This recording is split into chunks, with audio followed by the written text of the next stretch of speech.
My name is Brittany, I'm 34 years old, and for most of my adult life I thought I had the kind of marriage that people envied. I married my husband, Daniel, when I was 26.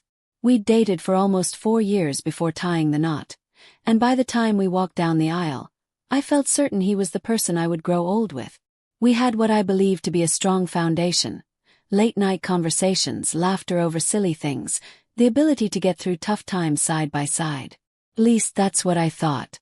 Watch until the end to see how silence can sometimes be the sharpest weapon. If you love dramatic revenge stories filled with suspense, betrayal, and justice, this one's for you. Don't forget to like, comment, and subscribe for more true story-inspired revenge dramas. Daniel wasn't flashy or overly charming. He wasn't the kind of guy who swept you off your feet with grand gestures. He was steady, practical, dependable. He had a good job in finance, something he was always proud of, and he carried himself with the kind of confidence that made you think he had everything under control. I worked in marketing, and while my income wasn't as high as his, together we lived comfortably. We bought a modest but beautiful house in the suburbs, took vacations once a year, and even began talking about starting a family after we got settled. To anyone looking in from the outside, we looked like a couple who had it all figured out. But if I've learned anything from the last 2 years of my life, it's that appearances are deceiving. What people see on the surface often hides the cracks beneath. The first crack appeared in the smallest of ways, and at first I brushed it off as nothing. Daniel started becoming oddly protective of his laptop. He used to leave it open on the kitchen counter while making coffee, or keep it on the couch when he got up to grab a drink. But suddenly, he began closing it every time he left the room, snapping it shut like a reflex. The same thing happened with his phone. He used to toss it onto the table face up when he came home from work, but now it was always face down or tucked into his pocket. I remember asking him once, half-jokingly, "What's with the sudden security detail? Got some government secrets in there?" He laughed it off a little too quickly and said, "No, just work stuff. You know how it is. Sensitive information." At the time it sounded plausible. He worked in finance after all, and maybe his firm had stricter policies now. But something in his tone, it was off. He wasn't just being careful. He was hiding. Another sign was the money. Daniel had always been the one to manage our finances, mostly because he loved numbers and spreadsheets. I trusted him with it. He'd show me the budget every month, and while I sometimes wished I had more input, I told myself it was fine. But little by little, things stopped adding up. There were gaps in the statements. When I'd ask about certain charges, he'd give vague answers. Business expense. Or don't worry about it, I'll explain later. One night I pressed him on it. "Daniel, there's a $600 withdrawal here." "What was that for?" He didn't miss a beat. "I had to lend money to a coworker. He'll pay me back." Something about the way he said it made me uneasy. Since when did he lend out that much money without telling me beforehand? But I swallowed my discomfort. I didn't want to come across as nagging or distrusting. And that was my first mistake, letting small red flags slide because I didn't want to rock the boat. It wasn't until almost a year later that my suspicions grew into something undeniable. I was working late on a campaign for my job, and Daniel had already gone to bed. I needed to print something, but my printer was out of ink, so I figured I'd just use his printer in the office. His laptop was sitting there already on, and when I went to click the print icon, an email notification popped up on the corner of the screen. Normally, I would have ignored it, but the subject line caught my eye. "Account confirmation, First State Savings." My heart skipped. We didn't have an account with First State Savings. All our joint accounts were with a completely different bank. Curiosity and dread pushed me to click. The email was a welcome message thanking Daniel for opening a new account with them. It mentioned the initial deposit, the account number, and instructions for accessing the online portal. My hands went cold as I read it. The initial deposit was $25,000. $25,000. I sat there staring at the screen, my stomach in knots. Where had he gotten that money? Why hadn't he told me about this account? And why on earth was he opening a completely separate account without me knowing? I closed the laptop and backed away slowly, like I'd just touched something that burned. My mind was racing. I wanted to march upstairs and shake him awake, demand answers, scream until he explained himself. But something stopped me. Maybe it was shock. Maybe it was fear of what the truth really was. Or maybe, deep down, it was the realization that if he had been hiding something this big from me, I needed to be smart about how I handled it. That was the night everything changed. That was the night the marriage I thought I had cracked open completely. And instead of confronting him right then, I made a decision. I would stay quiet. I would wait. And I would find out exactly what my husband was hiding from me. The next morning I looked at Daniel differently. It was like I was living with a stranger. He stood in the kitchen in his crisp white shirt, tying his tie, sipping his coffee like nothing in the world was wrong. He kissed me on the cheek before leaving for work, and I forced a smile, even though my stomach churned. "Have a good day," he said lightly, grabbing his briefcase. "You too," I managed, my voice quieter than usual. As the door shut behind him, I leaned against the counter, pressing my palms into the cool surface. My mind replayed the words from that email. Initial deposit, $25,000. The betrayal wasn't just in the secrecy. It was in the amount. That wasn't pocket change. That was serious money. And if he could squirrel away that much without me knowing, how much else had he hidden? I told myself to stay calm, to think. If I confronted him now, he'd have an excuse ready, just like always. He was good at that, too good. I needed more than one email. I needed proof. So I started watching him closely. Not in an obvious way. I couldn't risk tipping him off, but in subtle ways. If he left his mail on the counter, I checked the envelopes.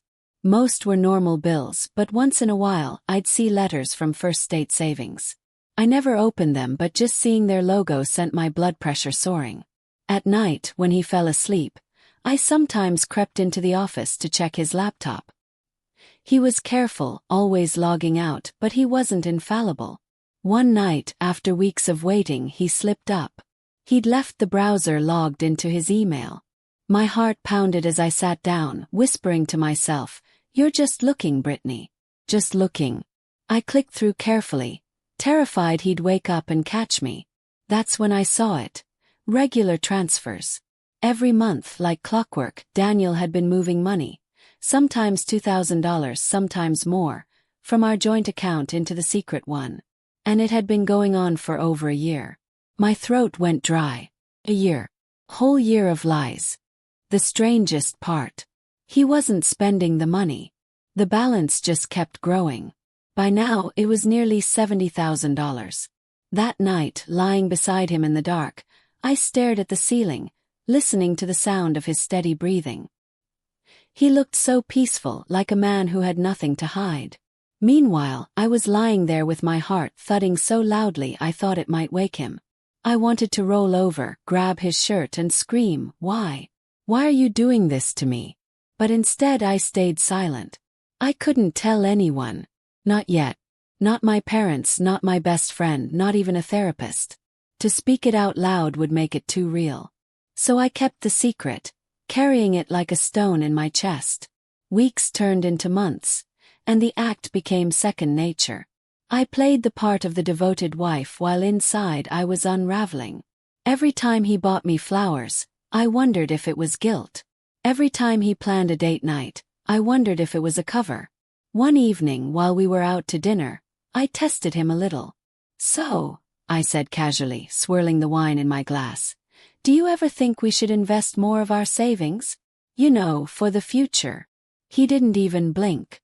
"I've been thinking the same. Don't worry, I've got it under control." Under control. That was his favorite phrase. And I wanted to laugh in his face.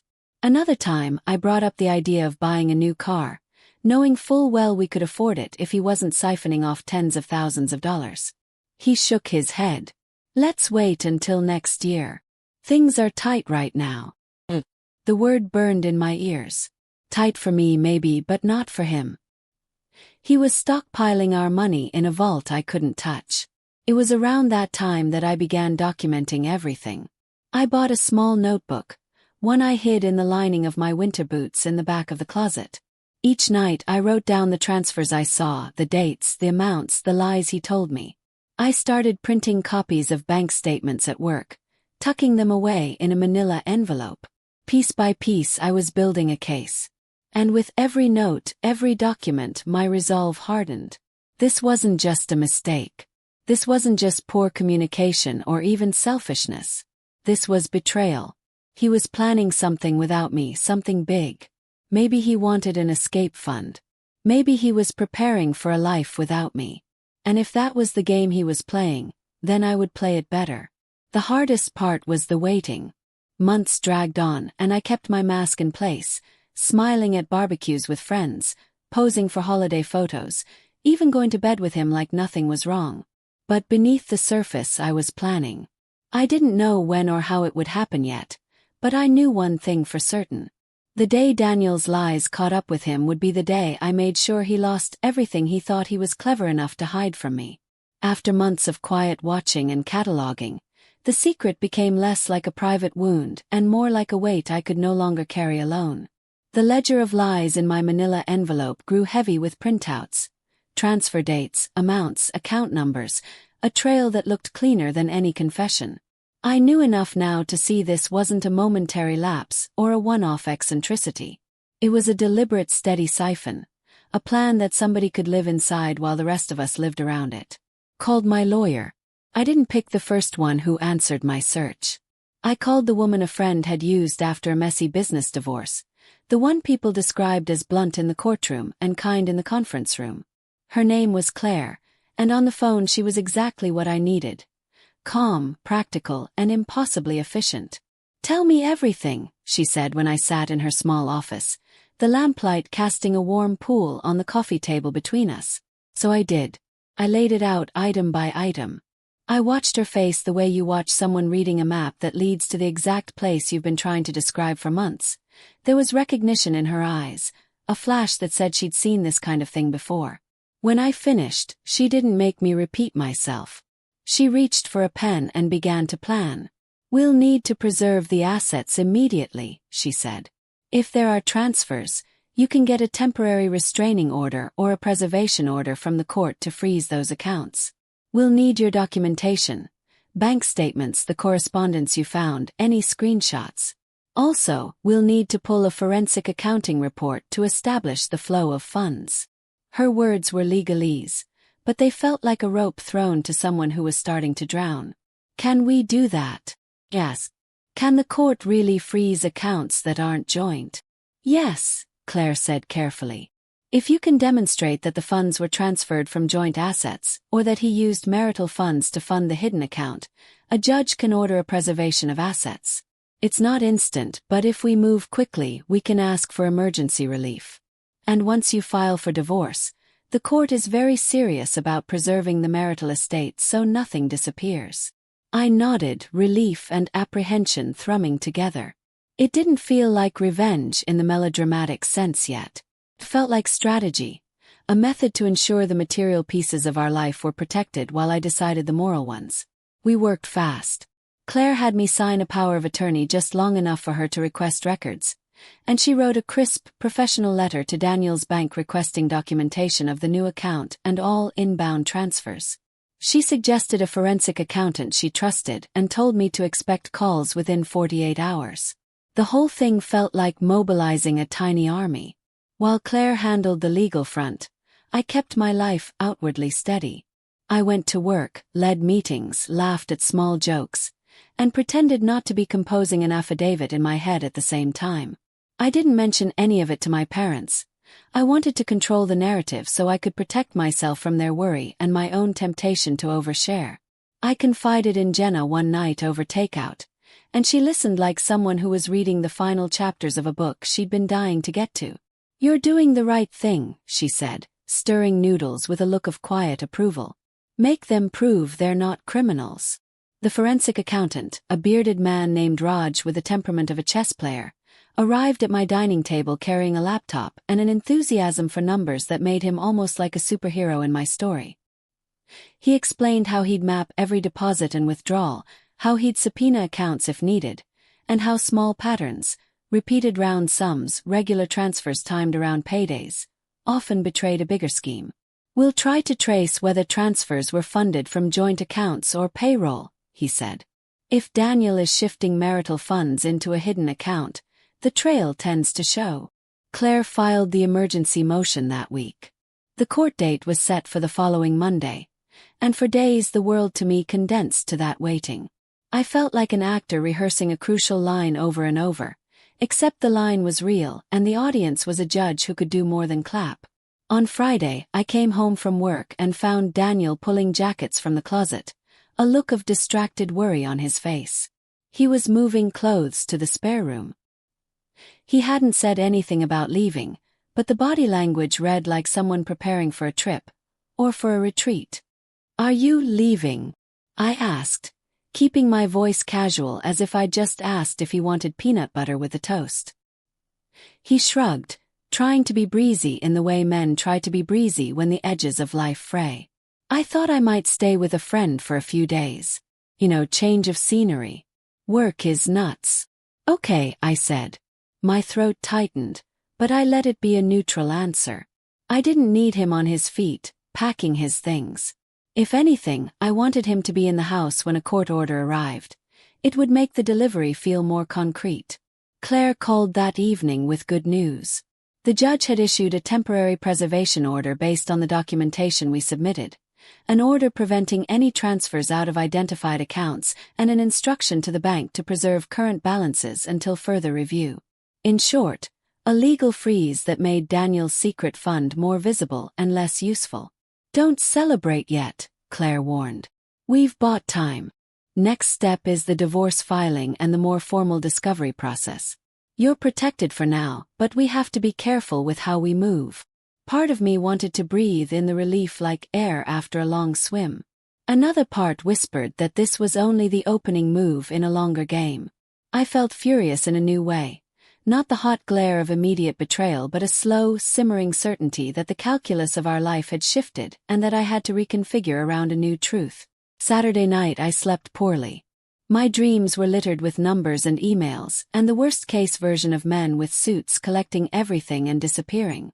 When I woke, I made coffee for 2 out of habit though he'd gone, and then I sat at the kitchen table and made a list. Documents. Friends to notify if I needed witnesses. Names of accounts. All of it neat and ordered, a list of things I could control when the rest of my life felt wild. Monday's divorce filing was clinical in its structure. A stack of forms and a letter and Claire's efficient signature on the top.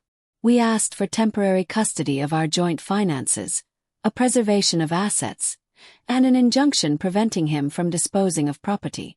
We served it through process servers who looked like they'd seen other people file the same requests and carry the same quiet anger. Service was personal in its way. Someone handing over a paper that said your life would be different now.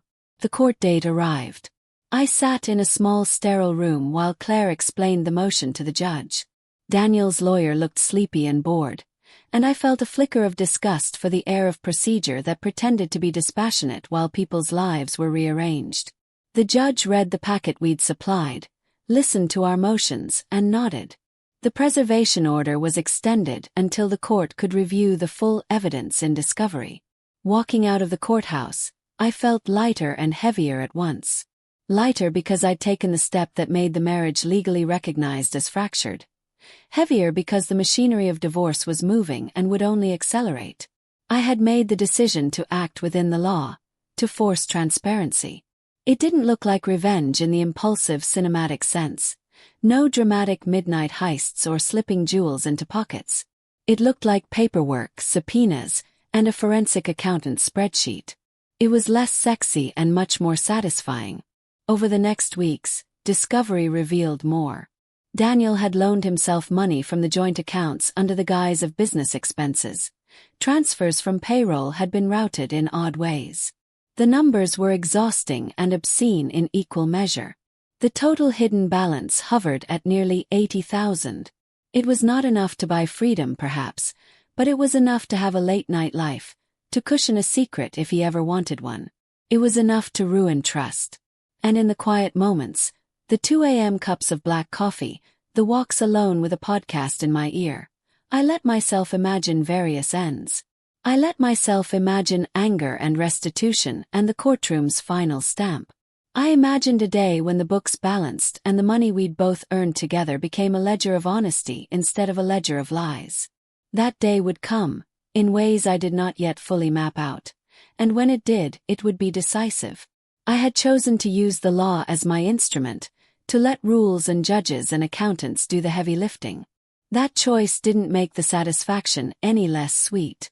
It just made the satisfaction lawful, undeniable, and real. And there was another quiet truth. I didn't just want his money. I wanted the message he'd sent by hiding it to be answered. I wanted the act of hiding to be acknowledged as the breach it was. The court could provide that acknowledgement. The world could see it now on paper. So I kept waiting and plotting within the bounds of reason, steeled by the knowledge that the next big move would happen in a room with people who mattered and papers that could not be waved away. The divorce day loomed like a lighthouse ahead, a sanctioned public place where the ledger of our marriage would be opened and finally, the hidden account would be addressed. The weeks leading up to the divorce hearing felt like living in a pressure cooker. Every morning I woke up next to Marcus, pretending nothing had changed, while inside I carried the weight of knowing his biggest secret. He had no clue I was holding the ace card, and that was both terrifying and empowering. I'd catch myself staring at him across the breakfast table, wondering how someone could smile so easily while hiding such a massive betrayal. He'd butter his toast, sip his coffee, scroll through his phone like everything was fine.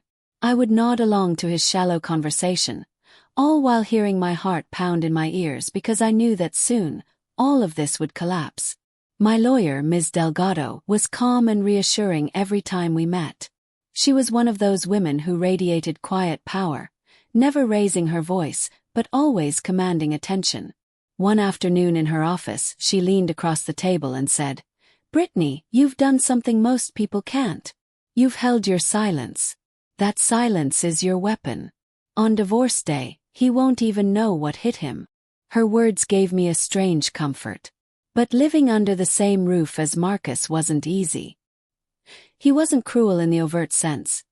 He didn't yell or hit, but his dismissiveness, the way he treated me like a background character in his own life, was its own kind of cruelty. He'd come home late, often reeking of expensive cologne that I hadn't bought him, and when I'd ask where he'd been, he'd reply vaguely, "Just meetings," or "had to stay late." There was one night in particular I remember.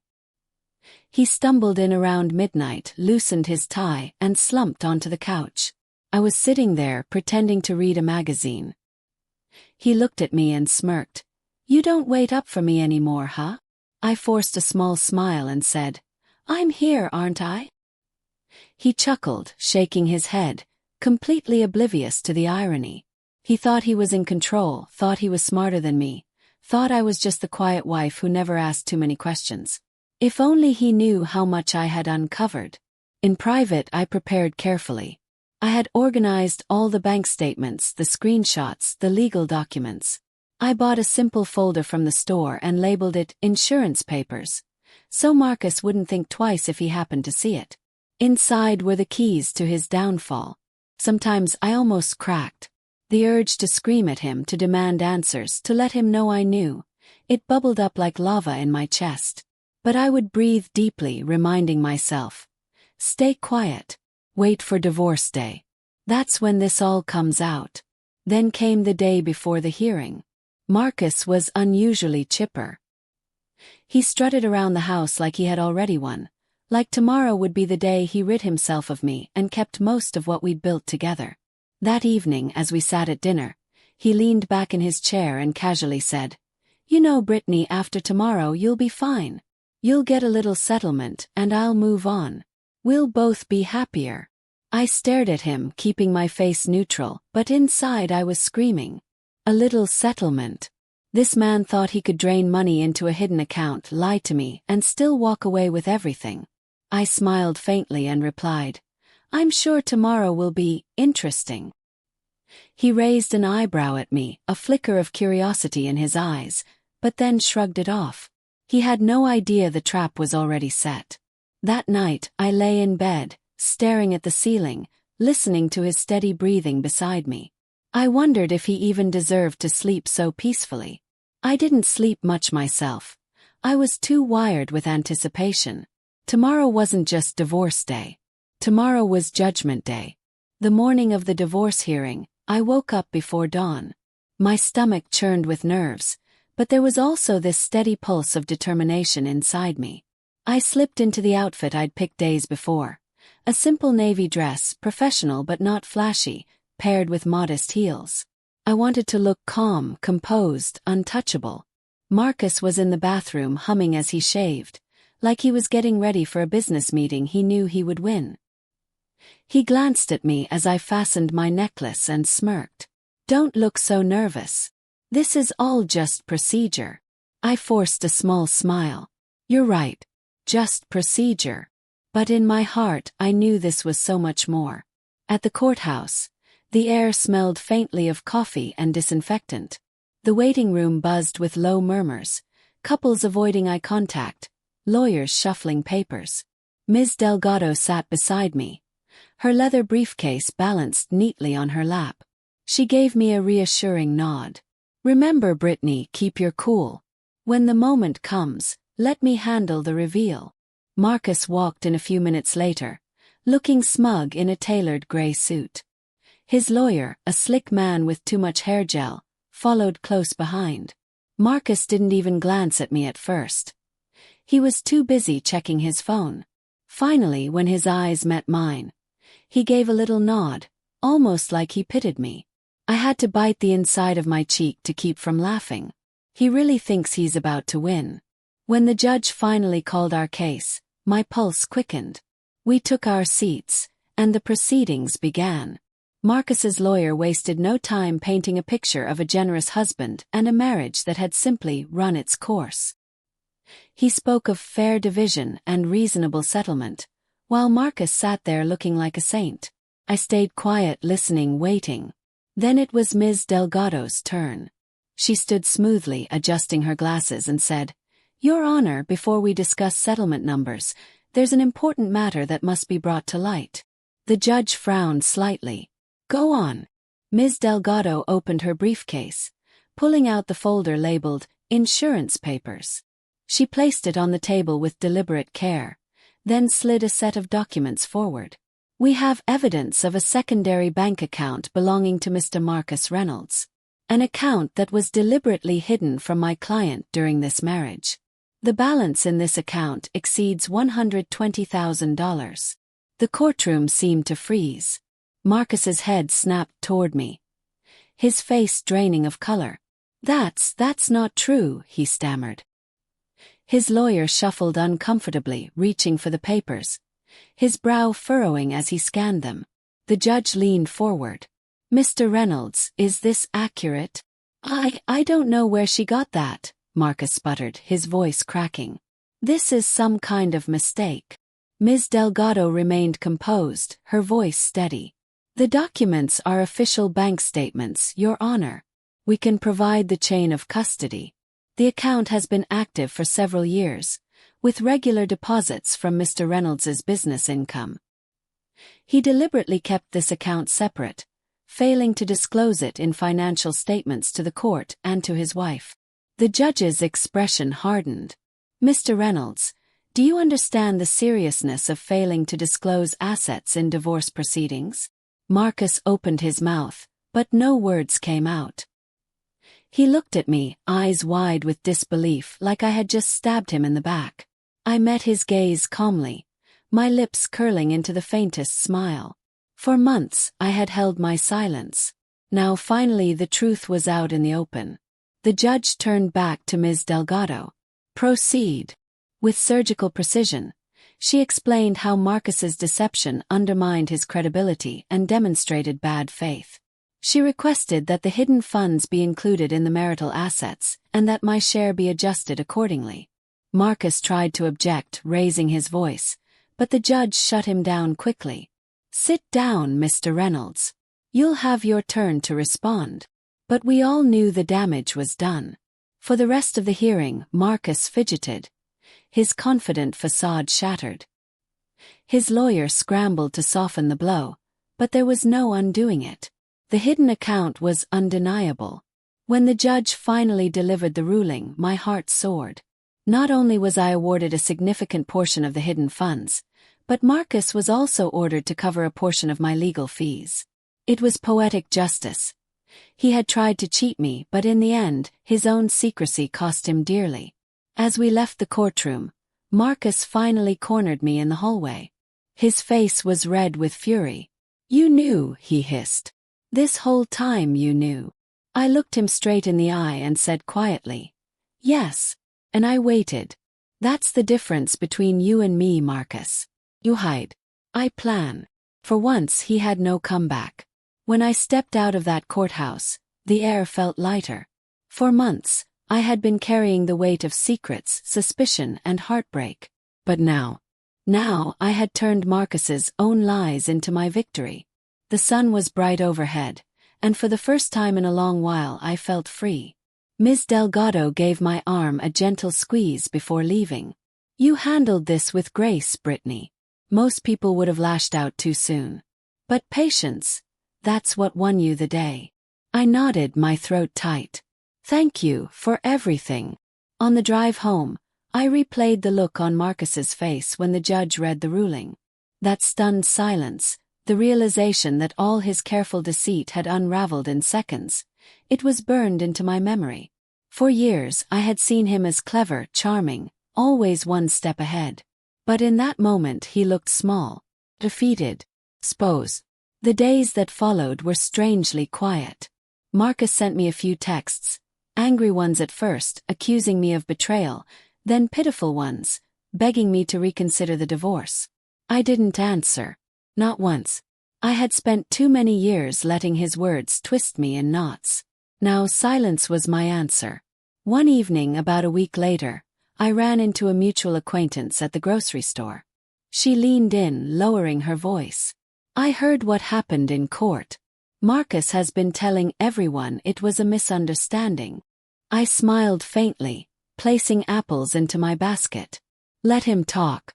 The truth is on record." It amazed me how quickly people's opinions shifted. Some who once praised Marcus for his charisma now whispered about his dishonesty. Reputation, I realized, was fragile, especially when built on lies. With the settlement money, I did something I had dreamed about quietly for years. I signed a lease for a small art studio. Painting had always been my refuge, my passion, but I had put it aside for Marcus, who never really believed in it. "It's just a hobby," he used to say dismissively. Now I had the freedom to prove him wrong. The first time I stepped into that sunlit studio, the blank canvases leaning against the wall, I felt a rush of joy. This was mine. Built not on Marcus's approval, but on my own choices, my own strength. Of course, there were moments when bitterness crept in. Nights when I lay awake remembering the betrayal, wondering how many other secrets Marcus had kept. But instead of drowning in that anger, I used it as fuel. For every brushstroke, every plan for the future, I reminded myself. I had survived, I had outsmarted, I had won. The greatest lesson I carried from it all was patience. Revenge isn't always about loud explosions or dramatic confrontations. Sometimes it's about waiting quietly, watching carefully, and choosing the exact right moment to strike. Marcus thought I was passive, weak, too timid to fight back. He mistook silence for surrender. But silence can be the sharpest weapon of all. Months later, when the divorce was finalized and the last paperwork was signed, I walked out of the lawyer's office and into the crisp autumn air. I paused on the sidewalk, breathing deeply. I wasn't just free of Marcus. I was free of the fear, the self-doubt, the weight of pretending. My phone buzzed in my pocket. Another message from Marcus. This one just said, "You ruined me." I stared at it for a long moment, then hit delete without replying. He wasn't worth my words anymore. Instead, I went back to my studio, picked up a paintbrush and began again. Because this wasn't the end of my story. It was the beginning,